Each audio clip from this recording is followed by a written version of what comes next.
Comme moi, vous le saviez aussi qu'il y a une grande actualité au niveau de l'Afrique. L'actualité, c'est quoi? C'est que il y a un milliardaire nigérien qui s'appelle Dangote qui a investi dans le domaine de la raffinerie, d'accord, voulant en fait aider son pays d'une façon ou d'une autre à progresser, mais on lui met les bâtons dans les roues par ses propres frères nigériens. Aujourd'hui, si l'Afrique ne se développe pas, ce n'est pas la faute des Français, ce n'est pas la faute de la France, ce n'est pas la faute de l'Europe, c'est la faute de l'Africain lui-même, c'est la faute de gens des mêmes couleurs que Dangote. Ses propres frères, ce sont ces frères-là qui le combattent. En fait, c'est la même chose aussi en couture. Aujourd'hui, là, si vous avez des problèmes en couture, vous vous plaignez que voilà, je n'ai pas de clients, là où je suis, ce n'est pas là où je devais être, mon métier, ces jours-ci, ça ne marche pas bien, ça fait un bout de temps, vous tournez en rond. Et très souvent, on a tendance à trouver des raisons, on a souvent tendance à rejeter sa responsabilité sur une autre personne. Voilà, si je ne suis pas là où je dois être, si je ne gagne pas ce que je dois gagner, c'est à cause de mes clients qui ne me payent pas bien, c'est peut-être à cause de l'endroit où je suis. Enfin bref, on se trouve un tas de raisons qui nous permet en fait de nous justifier que si on est dans la situation où on est, ce n'est pas la faute en fait de nous-mêmes, mais c'est plutôt la faute de quelqu'un d'autre. Soit ce sont les clients, soit c'est, je ne sais pas moi, l'environnement où je suis, on essaie de trouver la raison. Mais aujourd'hui, j'aimerais vous dire que si vous êtes bloqué dans ce que vous faites dans la couture, c'est tout simplement parce que c'est vous les premiers foutus, vous êtes les premiers responsables de votre non-développement. Parce que souvent, quand on rejette sa responsabilité sur le dos d'une autre personne, on devient faible. On devient faible, on devient paresseux. On oublie en fait nos devoirs. Mais en fait, ce que j'essaie de vous faire comprendre, ceux qui vous combattent, ce n'est pas les frères avec qui vous êtes, non.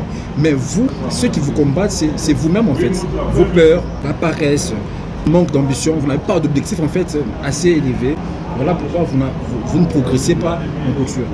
D'où désormais, si vous êtes dans la situation où vous vous trouvez maintenant, vous dites non, je pense que ça ne me plaît pas du tout. Par exemple, vous manquez des clients. Les clients ne sont pas fidèles, etc.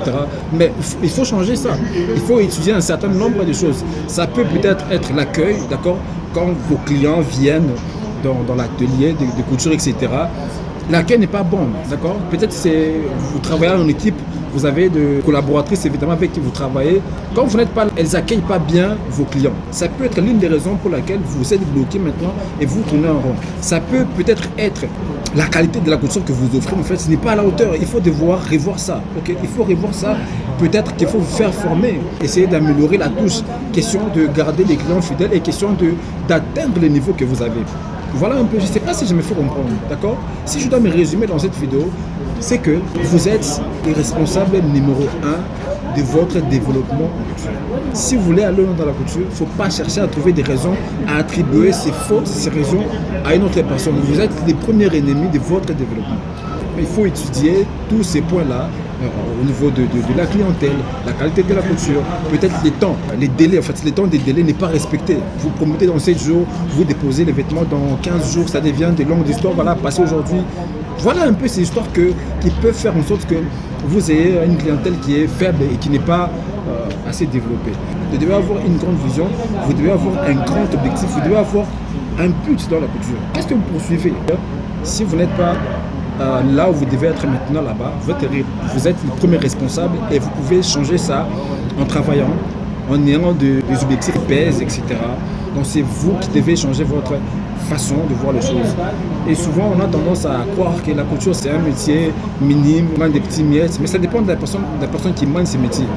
Ou sinon c'est un métier, comment je peux dire, noble. Quand vous vous y mettez corps et âme, vous travaillez très bien, vous allez vous en sortir. Voilà un peu ce que j'ai essayé de partager avec vous cet après-midi et j'espère que quelqu'un va en tirer quelque chose. Si vous êtes intéressé par la formation de couture, nous avons une formation de couture qui va commencer, c'est 5 août 2024. Donc vous laissez un message sur WhatsApp, on va devoir étudier ensemble et la formation en ligne, que vous soyez aux États-Unis, en France, au Canada, la formation c'est possible. Donc très bientôt.